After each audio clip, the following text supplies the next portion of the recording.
Hello all, welcome to our channel. So in today's video, we are going to discuss about the Bibliophiles Book of the Month, and today we are back with a great book that is Midnight Library. So recently I completed this book and I really enjoyed reading it. Why? Because it was something different from all the regular self-help books slash fictions books. So it's a historical book which is nearly fiction based, and it's self-help also, with all, like, each chapter you get to learn something new. Basically it was designed for teenage readers, but it is very much requested that each age of people can read this book. Like, it's very nice book, and it's not at all boring, and it's very nice. So you can see the picture over here, somewhere over here. So I'll just brief about the book in very short, because this was the book that I read and I found that I should make a video about it, because people would love reading this book. People currently, the situations are tough, so everyone will enjoy this kind of book. It's a new perspective, it's something new, and I always enjoy reading English authors, so that's great. So before starting, if you have not subscribed to our channel, please do like, share and subscribe our channel, and also don't forget to press the bell button to get the latest video updates to our channel. So let's get started. So while discussing about Midnight Library, what I want to say is that Midnight Library is talking about, it's a story about a girl named Nora, who is actually very much depressed with her life, and she wants to die. Like, certain day, like, she is just dragging and surviving each day of her life. And one day, suddenly she loses her job, her cat dies, and then the only person she was relying, like, she was thinking that the only hope that I have right now is that, like, only hope of living, or only one thing of living is that I can bring medicines to one old age citizen. And he also, like, he tells her that you don't require to now come and give me medicines, I have someone who can bring it to me, and so now you are relieved. And so now then she grows more and more upset that how can life be so useless for me, like, I'm no useful to anyone, nor do I have a purpose, then why should I live? And then she just overtakes a drug dose, and she goes into coma, and she's like almost about to die. And whereas her conscience lands to this Midnight Library. So it's striking 12 in midnight, and she meets Mrs. Elms, who is her old librarian. And the story goes on with, like, it takes a twist. So basically Nora is an orphan. Her mother dies of cancer, and her father dies of stroke at a very young age. She has a brother who is not in touch with him. Why? Because he wanted her to be in her band, but due to his ex-boyfriend, she left the band because she wanted to get married and then settled, and her boyfriend was not much cooperative with the band, and so she thought that maybe band is not a thing for her. And then she was interested, first she wanted to become a musician, then a glaciologist, and then she just wanted to live a good life, in short. So now when she comes into this library, she sees so many books in shades of green, like olive, light green, dark green, so many different books in green, thick ones, thin ones, but all with same length but different width. And then there is one gray book also there. Now Mrs. Ems comes and she's surprised that, oh, she died years ago, and what she's doing right now. And she's like, am I in heaven? Like, why you are here? And she loved reading, so she thought that heaven might look like a library, so for, like, library for her. So then Mrs. Elm tells her that, my dear child, just sit. This is the story, like, you are in between life and death. In between life and death, when you're stuck, you come into this Midnight Library, where you can see each possible life you could have lived if you would have taken a different choice at a particular time. So according to her, like, if I have a life, it's like life is like a game of chess. Each move you make, each choice you take leads you to a different life. And once you dive into that different life, again something you take a chance or choice, again the chances of living a different life increases exponentially. So something like this it works. Okay, so it's a maze, like, each time if you decide that I want to work today, so your life will turn into a different direction. If you decide that no, I want to sleep today, then your life will lead to a different direction. So it is very insightful in that manner. And so then she thinks that okay, that I just and she's just intrigued that what is this gray book? If everything is green, then why a gray book? Then Mrs. Evans hands her that book and tells us that this is the book of your regrets, and the title was Book of My Regrets, that is regrets of Nora. And she just reads it and she finds that there are so many regrets that she had, and then she takes up each regret and then tells Mrs. Evans, and she leads her to each and different lives. For 30 minutes or so, she'll dive in her to that life and see that what would have happened if she would have done something else, or she would have chosen something else instead of what she chose in this life.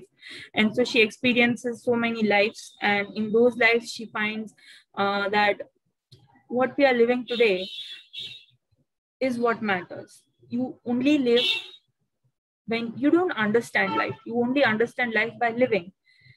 And so everything that happens in your life is best for you. It's best. Every story is the best version for you. So life is not destiny. Life is about choices. But then there are no good choices also and not bad choices also. Like in every possible way, there will be something that will be good and something that will be bad. So it balances out everything at the end of the day. And then there was one particular chapter in which Mrs. Elm tells that some things are bound to be. Like in one of the life, in one of the regrets, she wanted that my cat should be living. Like if only I had not left my cat outside, so that he wouldn't have been dead. And then, like Mrs. Elm sends her to one or two lives. In both the lives, her cat was dead. In her initial life also, her cat was dead. So Mrs. Elm tells her that some things are bound to happen. They are destiny. They are not in your hands. Someone living, someone being happy is not in your hands. What is in your hands is your own life and how you live it. So some things are beyond choices. Some things are beyond our control. So that was also one of the things that you should, like, the book is itself very insightful. Like every page that you flip, it will be, first of all, the book is very page turner, and then every page you turn, every page you flip comes with something that brings an insight in your head that, oh, okay, so this, yeah. They are very simple concepts that we all know, but how they are described will make you feel something else. Okay, it will give you some new insight that, okay, this life is something like this, and reading it in a very tough time will bring you a new insight to your life that, okay, I should have done. If you are feeling low, this book is for you. Like it will make you feel bright, okay, and more cheerful and more energetic and enthusiastic about working. So one thing. Then after leaving everything, the last life then the library is set on fire because she's getting agitated, and then she's tired of living, or she found a perfect life. So then she finds this last book and she writes, I am alive, and then comes back to the life where she had left, to her original life. And then her brother is there for her. She finds her brother there beside her, and everything comes back to normal. But she understands that no life is perfect and no choice is bad. Whatever your life is that. Like you have to live that life to understand how things unfold. You cannot quit anything. Like the last words that Mrs. Evans told her before leaving the Midnight Library is, Nora, don't quit. Don't quit, Nora. That means she wanted her to live and understand every aspect of her life. And that goes for us also. Some things are bound to destiny, and some choices that we make are never too good or never too bad. Sometimes we may regret that maybe if we would have made a different choice, then maybe the outcomes would have been different. But ultimately, things are the same. Even if they are not same, they're similar. And if something good happens, certainly it trails with something bad. And if something bad is happening in your life, it will trail with something good. You just have to wait and give long enough time to see what life has to offer to you. And this is all about this book. It is very nice book, and you'd love reading it. How Nora finds herself as a great swimmer, how Nora finds her as a great glaciologist, how Nora finds her as a homemaker, how Nora finds her as a CEO, how Nora finds her as a normal person or a famous person, with many people, against many people, how Nora finds her as a musician. So every chapter of this book brings something good to your life, like something, if you have the quality to imbibe good qualities in you, this book brings so many things from that. And I really loved reading this book, and it's just added to one of my favorites now. So I guess you might love reading it too. It's very small book. It's not too large. It's just, I guess it's 275 pages only, and it's really, really nice. It's not that tough also to read. And a good reader will just finish it at one go. I did. So maybe you will too. So I hope you enjoy this book. It's not something too mature to read, but it's at the same time not too immature things, immature also to read. It's a fiction book and it's a historical book, which is good for, I think, for every age, because in life we suffer from so many things, and at one point we come in our life when we want that life would have been different if we have taken different choice, and we think certain things. And this portrays very well that what we should and we should not do, and how we have with simple changes in life we can live a very great life.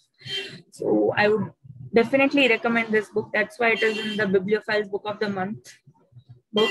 So I hope you enjoy reading this book. Please do share your views on this book in the comment section below. Have you found this book? And there's a link of this book down in the down in description below. If you don't find this book, I'll just put a link down. You can buy the book from there. It's very nice book. You should definitely give it a read. Also, if you want any other books that I should read or I should make the video for, also put down in the comment section below. I would love to share your thoughts and views, and would read them for sure. So also reply them. If you have any questions, queries, or any other sort of views on your thing, you can just put down in the comment section below. Also, do like, share, and subscribe our channel, and press the bell button, and keep watching to our channel videos. Bibliophiles Book of the Month takes off, signing off. Thank you. Have a nice day.